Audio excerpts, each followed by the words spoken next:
Vocês que estão em casa e nós que estamos aqui, abramos a palavra de Deus no livro de Neemias. Deixe aberta a Bíblia, porque ao longo desta pregação, ao longo destes próximos minutos, nós vamos trabalhar com a vida do chamado líder da construção, da reconstrução dos muros de Jerusalém. Neemias, no ano de 539 a.C., recebe autorização para voltar a Jerusalém, ou melhor, para ir a Jerusalém. Ele nasceu durante o exílio babilônico, não conhecia Jerusalém, apenas ouvia falar, e ouvia falar com tristeza de muros caídos, de portas queimadas, e de mato nascendo na cidade que outrora era a cidade de honra para Israel, para o povo de Deus. Era chamada a cidade do grande rei, era chamada também a cidade de Deus, era chamada de Sião, era chamada de a cidade da paz, Jerusalém. E agora, neste tempo, Jerusalém está com os muros caídos, está quase deserta. O exílio babilônico levou os melhores de Jerusalém e de Judá, e ficaram algumas pessoas apenas, idosos ou crianças, ou pessoas que economicamente não significavam nada para a Babilônia, ficaram em Jerusalém. E agora Neemias recebe autorização para ir a Jerusalém e reconstruir os muros de Jerusalém. Pois bem, e hoje eu quero começar esta série. Nós vamos ter alguns irmãos pregadores, pastores, aqui compartilhando ao longo das próximas quartas-feiras sobre reconstrução, retomada, sobre reaver perdas, tudo isso pensando neste tempo que nós estamos vivendo. E o tema desta palavra hoje é removendo os escombros para reconstruir. Pense comigo, quando existe algo destruído e precisamos reconstruir, a primeira coisa que precisamos fazer, antes de colocar em prática o projeto, é o quê? Limpar, retirar os escombros. E é pensando nisso que nós nos voltamos aos primeiros capítulos de Neemias, quando ele está retirando escombros para começar a reconstrução dos muros de Jerusalém. Então, deixe a Bíblia aberta aí no capítulo 1 de Neemias, e nós vamos ter alguns insights tirados desses primeiros capítulos. Pois bem, a figura do escombro ou do entulho nos traz a ideia de aquilo que um dia foi e não é mais. Um dia foi íntegro e agora está corrompido, está em frangalhos, está estilhaçado. Aquilo que um dia foi um edifício e agora é um monturo, é um conjunto de ruínas que não passa de pó, ferro retorcido e tudo mais. Isso nos faz lembrar, por exemplo, das Torres Gêmeas, lá de Nova York, quando daquele acidente, daquele ato terrorista tão covarde contra o povo americano, e aquilo que eram dois prédios que significavam poder econômico, administrativo, poder de negociação, em pouco mais de 3 horas era um monturo, poeira e nada mais do que um monte, 2 montes de entulhos. O visual dos destroços pode despertar nostalgia. Você passa por um lugar onde ali foi um edifício representativo para uma sociedade e de repente está sendo destruído. É uma memória pública que está sendo destruído. Ou então o sentimento de derrota, perdemos. Ou então sentimento de miséria ou de impotência diante da destruição. De um ano para cá, muitos ambientes, e não só físicos, e principalmente emocionais, existenciais, nos fazem mais tristes, porque olhamos algumas pessoas, ouvimos algumas falas, vemos algumas faixas de aluga-se na cidade, ou então vende-se, e vem logo esse sentimento do qual estamos falando. Emoções partidas, aquele senso de insegurança. Mas como trabalhar com isso? O que a palavra de Deus nos traz para um tempo desses?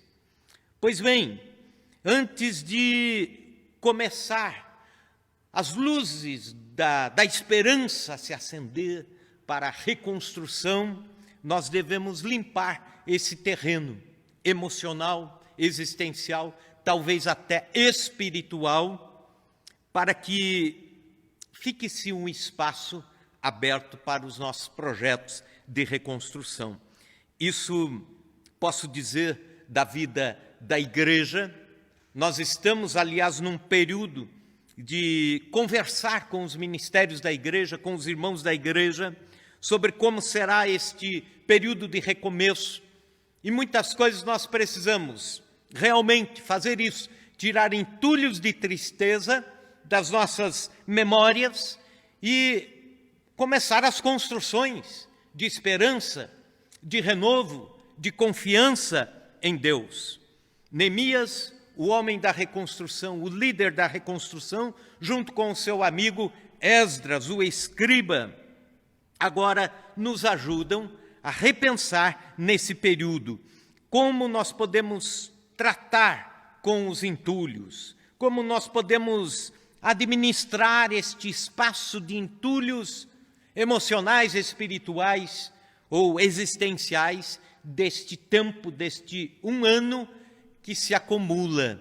Se você fechar os olhos e pensar nisso, você com certeza vai ter entulhos para remover nas suas memórias, na sua vida,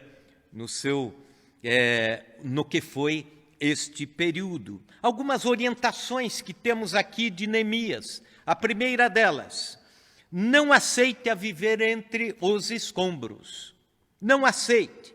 Veja comigo o capítulo 1, a primeira frase do versículo 4. Tendo eu ouvido estas palavras, assentei-me e chorei e lamentei por alguns dias. Depois do capítulo 2, versículo 2, quando ele dialogava com o rei para buscar a volta, para ter a autorização para Jerusalém, para ir e reconstruir os muros. Então, versículo 2, o rei me disse: por que está triste o teu rosto, se não estás doente? Tem de ser tristeza do coração. Então temi sobremaneira. Em ambos os versículos existe tristeza, choro, lamento, insegurança. Existe choro de quem está dizendo: nós não podemos ter Jerusalém daquele jeito. E isso me dá a clara ideia de Neemias inconformado com os escombros, com os entulhos. Existem pessoas que se conformam com os entulhos. Aliás, andam por aí esbarrando em pedras e ruínas e comportam-se de maneira natural, como se tudo estivesse em paz e não está. O lar em ruínas, a empresa falida ou indo mal, as relações rompidas, mas mesmo assim vão levando a vida naquela chamada síndrome de Gabriela. Eu nasci assim, vivi assim e vou morrer assim. Ano de 2007, era mês de novembro, eu e uma equipe de irmãos diretores da MIAF, Missões para o Interior da África, fomos do escritório aqui da América Latina para a África visitar os missionários da MIAF. Foi a minha primeira experiência de choque missionário. Desembarcamos na cidade de Nairobi, capital do Quênia. Imagine o seguinte: é ruim para você ficar pertinho de onde tem um esgoto aberto em alta temperatura no verão. Concorda comigo? É um mau cheiro que exala. Acontece que lá é a cidade inteira com o mau cheiro de esgoto a céu aberto. Para piorar, existe ainda o mau cheiro do lixo jogado nas beiradas das ruas, onde seriam as calçadas, ou nos lotes vagos, porque não existe dinheiro público para coleta de lixo, para esgoto, para obras de higiene público e assim por diante. Os abutres fazem ninhos ou ficam de prontidão nas árvores, como aqui no Brasil existem os pardais que vêm nas árvores, vêm em bando. Lá são os urubus que ficam em bandos nas árvores ou em cima dos prédios, das casas, e esse ambiente é deprimente, o cheiro e o visual. E o missionário que nos conduzia, o pastor Mattioli, falou: eu sei porque vocês estão chocados, eu sei que há um mal-estar em vocês com relação ao que estão vendo e ao cheiro, ao mal-estar. Mas escute isso, daqui 2 dias ou 3 dias, vocês vão estar acostumados. Vão se acostumar com o cheiro da cidade. E foi dito e feito. Dali, 3 dias nós andávamos nos mesmos lugares, com os mesmos cheiros, só que agora acostumados. O nariz acostumou. Escute isso, tem gente que se acostuma com os entulhos, com os escombros espirituais, emocionais. No versículo 3, nós vemos aqui uma geração conformada. Disseram-me os restantes que não foram levados para o exílio e se achavam lá na província, estão em grande miséria e desprezo. Os muros de Jerusalém estão derribados e as suas portas queimadas. Uma geração inteira envergonhada em miséria, mas acostumada. Já 70 anos no exílio, que houve o exílio, 70 anos vivendo entre escombros. Ninguém tomou a iniciativa de reconstruir nem um pedaço sequer do muro de Jerusalém, dos que ficaram. Mas aí, quando nós vamos para o versículo 4, vemos um homem inconformado. Versículo 3, muita gente, uma população conformada. Versículo 4, um homem inconformado, e que fez a diferença.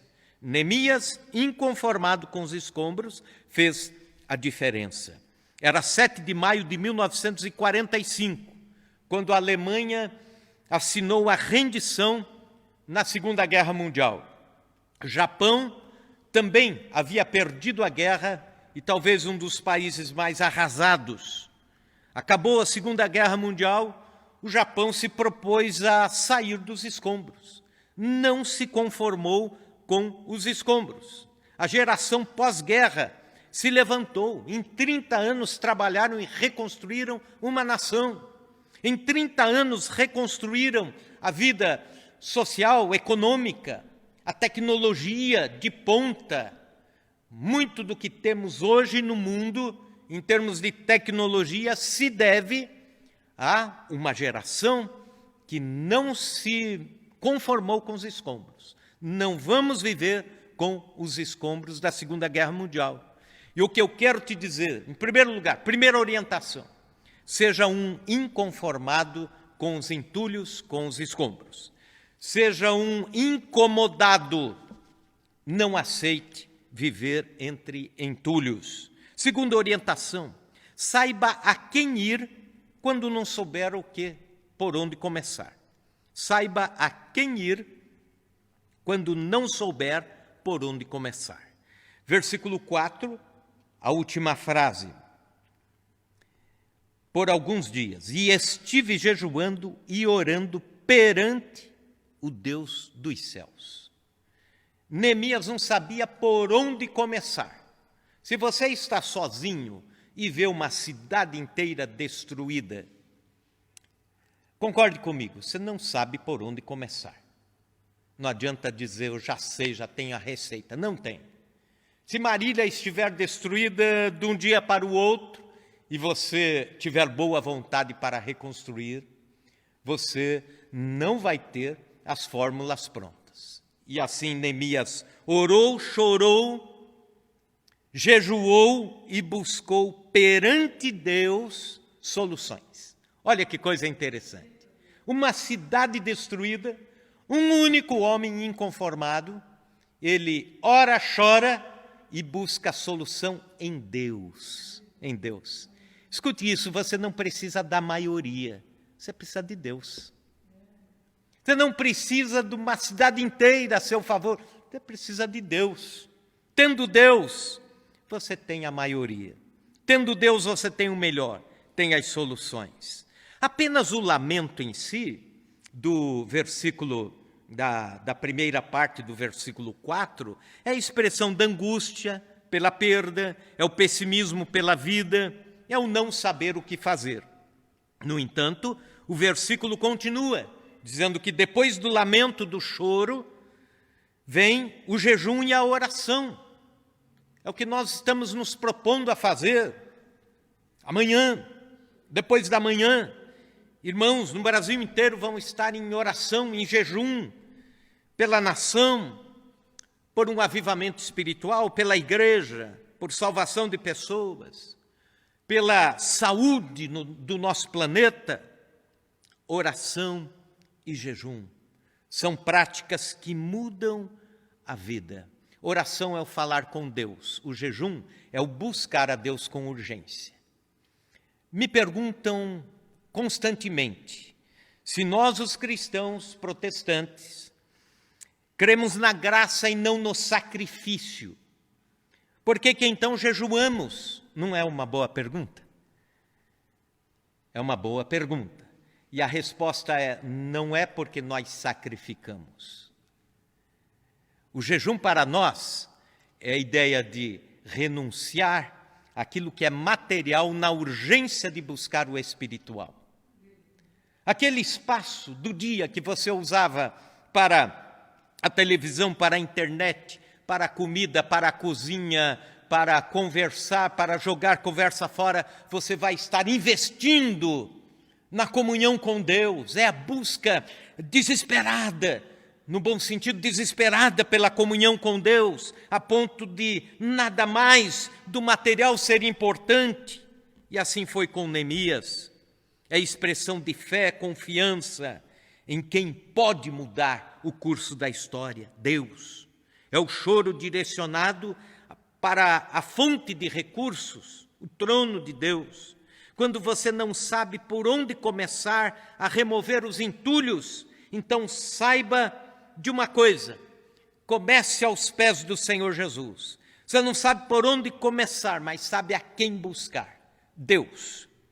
Terceira orientação, esteja preparado, porque há quem tem interesse nos escombros. Olha que coisa impressionante, veja comigo o capítulo 2, versículos 18 a 20.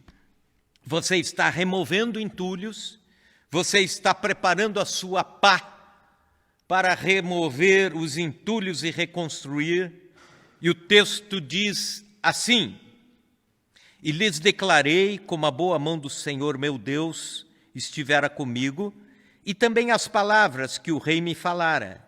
Então disseram, disponhamos-nos, edifiquemos, isto é, a equipe de Neemias juntando uma equipe, motivando a equipe para a reconstrução, e fortaleceram as mãos para a boa obra.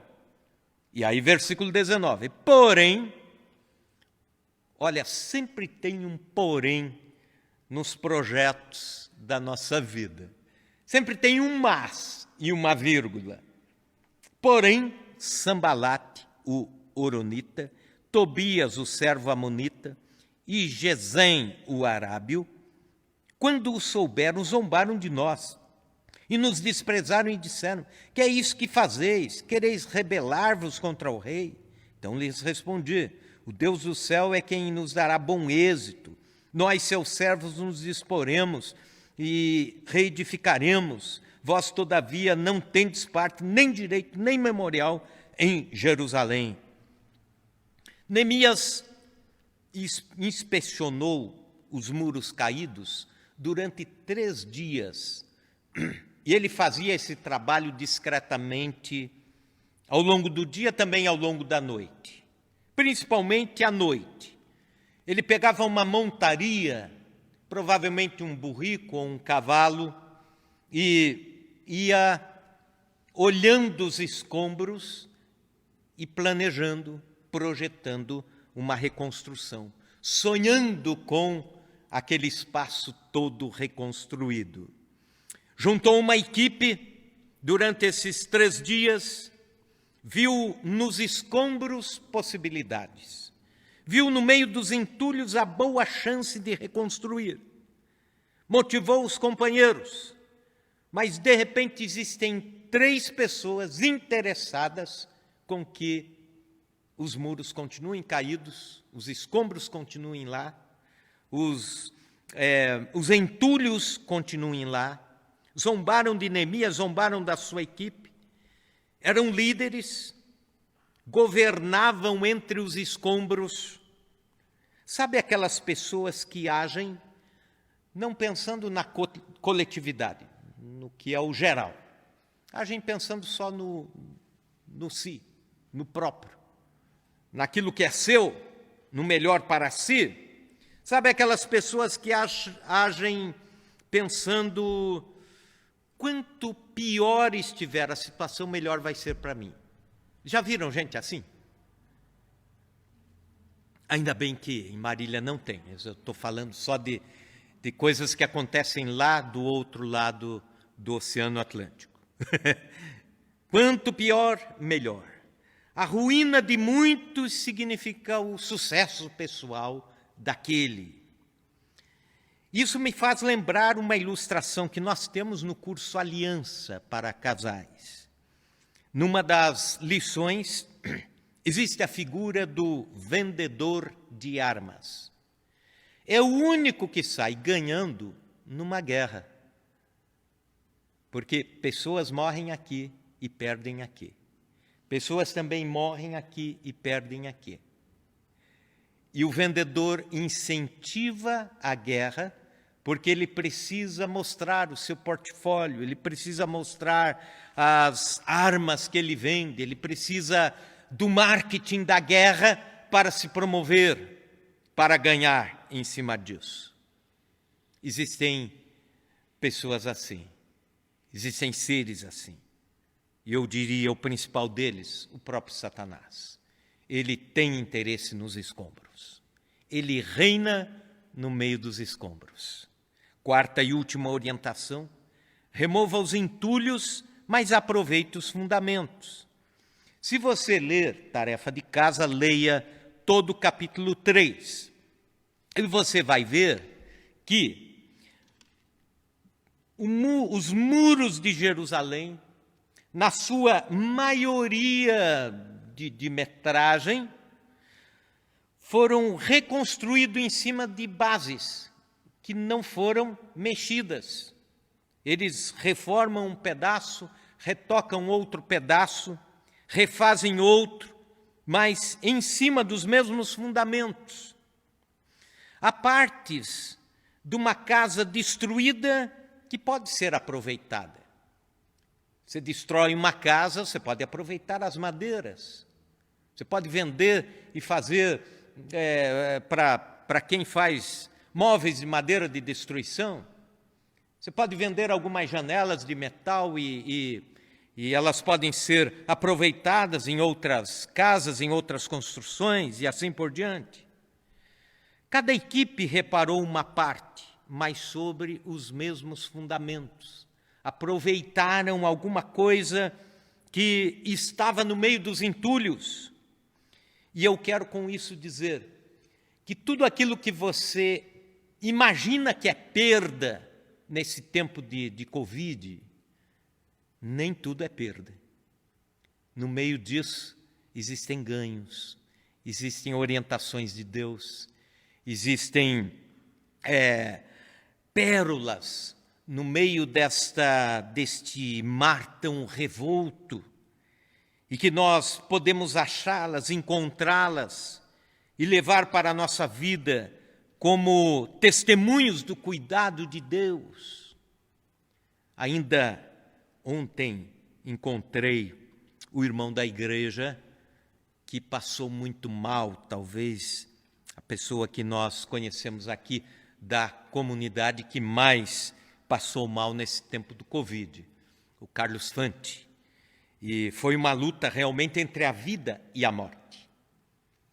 E ontem já foi o primeiro dia de trabalho dele, lá de volta à empresa, muito magrinho, assim, um semblante bem de quem perdeu boa parte dos seus quilos, da sua massa muscular e tal, mas dizendo, estou saindo com novas experiências, estou saindo para adorar a um Deus vivo que me tirou de lá, entre a vida e a morte.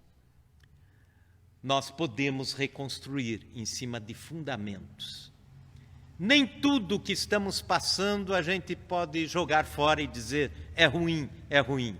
Não, tem coisas que Deus está dando para nós nesse tempo e que vai ser fundamento para outras reconstruções. Foi o que disse Billy Graham no culto que se realizou em Washington, na Catedral de Santiago, após a destruição das Torres Gêmeas.